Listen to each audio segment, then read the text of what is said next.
Card కోసం waiting అన్న. Card వస్తే నా లైఫ్ మళ్ళీ డీటన్ రాజు అని ఈజ్ బ్యాక్ అన్న. కానీ అది డీటన్ రాజు ఇంకా ఉండిపోయింది, ట్యాగ్ పోదా?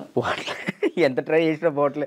నా ఛానల్ పేరు కూడా మార్చిన, రాజు రాయల్స్ అని పెట్టా కానీ అది కూడా రావట్లే, డీటన్ రాజే వస్తుంది. అది ఎందుకంటే డీటన్ రాజు ఉండిపోయింది, అది అసలు పోదా? నేను చాలాసార్లు అనుకున్నా డీటన్ రాజు సరే అన్న, డీటెన్ విన్ అయ్యాను కదా, తర్వాత విన్నర్ చెప్పు. ఎవరు? నువ్వు చెప్పు. డీటెన్ నీకే తెలియదు, తర్వాత విన్నర్ ఎవరో కూడా ఎవరికి తెలియట్లేదు. అంతే అంతే. ఇప్పుడు ప్రెసెంట్ జాను ఈ అమ్మాయి విన్ అయిందని తెలుసు అంతే. తర్వాత ఎవరు విన్, అందుకే అలా ఉండిపోయింది. ఓకే, నువ్వే విన్నర్ అమ్మ. నువ్వు చాలా మందికి నీ తర్వాత మళ్ళీ విన్నర్స్ ఎవరు తెలియదు, గుర్తులేదు. అంటే ఉన్నాయి, కొన్ని ఉన్నాయి. సోమేష్ విన్ అయ్యాడు, సోమేష్, అభి, సంకేత్ విన్ కాలే తర్వాత. సంకేత్ డి జోడి కొరియోగ్రాఫర్లో నా ముందల. ఓకే,